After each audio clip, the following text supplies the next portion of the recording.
மறைந்த தேமுதிக நிறுவன தலைவர் விஜயகாந்தின் உடலுக்கு அஞ்சலி செலுத்திய பின் நடிகர் கருணா செய்தியாளர்களை சந்தித்தார். அந்த காட்சிகளை தற்போது பார்க்கலாம். விஜயகாந்த் அவர்களுடைய மரணம் திரை உலகம் மட்டுமல்லாது ஒட்டுமொத்த உலகத்தில் வாழக்கூடிய தமிழர்களுக்கும் ஒட்டுமொத்த இந்தியர்களுக்குமே ஒரு மிகப்பெரிய பேரிழப்பாகும். மனித நேயத்துடைய முழு உருவம் என்று சொன்னால் அது கேப்டன் விஜயகாந்த் அவர்கள் மட்டும்தான்.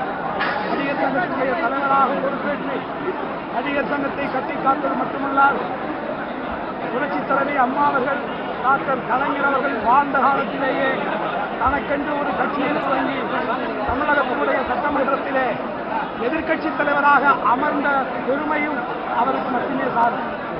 ஒட்டுமொத்த சினிமா உலகம் மட்டுமல்லாது அனைவரிடத்திலும் அன்பையும் மனிதநேயத்தையும் போற்றக்கூடியவராக, உரிமை எடுத்து ஒவ்வொருவரையும் வழிநடத்துவராக, ஒட்டுமொத்த உயிர்கள் அத்தனை பேர் மீதும் பேரன்பு கொண்டவரான ஒரு பெருமகனை ஒட்டுமொத்த நாம் இழந்திருக்கிறோம் என்பது மிகவும் வேதனைக்குரியது.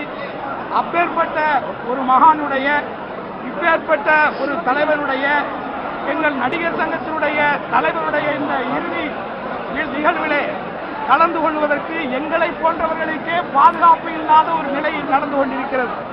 ஒட்டுமொத்தமாக இவ்வளவு பெரும் திரள் கூட்டம் வரக்கூடிய இந்த நேரத்திலே, இந்த தருணத்திலே இதை தமிழக அரசு மிக மிக நேர்த்தியாக கையாண்டிருக்க வேண்டும்.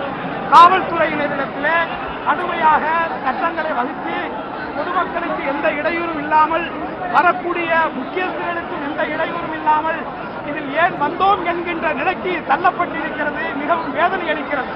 இப்பேற்பட்டவருடைய நிகழ்விலே இப்படி ஒரு அரசாங்கம் இதை கையாளுகிறது என்பது நிச்சயமாக வேதனை அளிக்கக்கூடியதாக இருக்கிறது.